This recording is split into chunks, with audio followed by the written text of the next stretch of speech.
guys, it's Arielle here from Fix My Books, and today we are going to talk about the notice of assessment. So what is a notice of assessment? So a notice of assessment is an evaluation of your tax return that the CRA sends you every year after you file your tax return. So this includes the date that the CRA checked your tax returns, details about how much you may owe or get as a refund, as well as your RRSP deduction limit for the year. So this is a very important document, and then you should keep this in your records.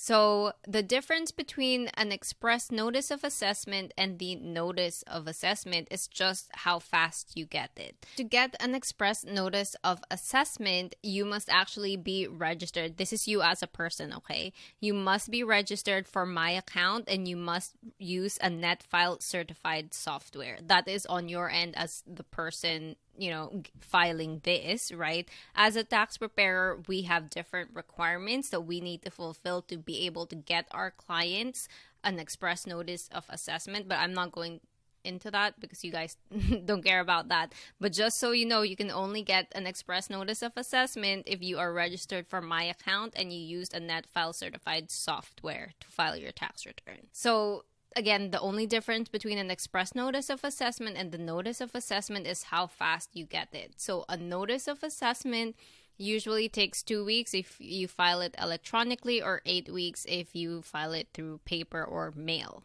Now, this is different from a notice of reassessment. So a notice of assessment, that's standard, you get that. But the CRA may want additional information, and so they'll give you a notice of reassessment, meaning they are reassessing your tax return. Either they want more information from you, or the CRA has changed something in your return, and you should respond to the notice of reassessment within 90 days after you get it in the mail or you get it online or something like that. I've seen notices of reassessments, and it's usually when you have too large of a refund. So usually I saw this, like a person that I know had like an $8,000 refund from the CRA one year, and that refund was reassessed. They asked for more documents, things like that. So just be aware, if you get a large refund, you're definitely going to be a candidate to be looked at for reassessment.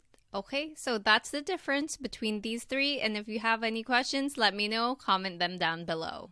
So if you found this video helpful, please don't forget to like, subscribe, and share this video. And don't forget to hit the notification bell so you always get notified whenever I upload new videos to my YouTube channel. And once again, this is Arielle from Fix My Books, helping you fix your books.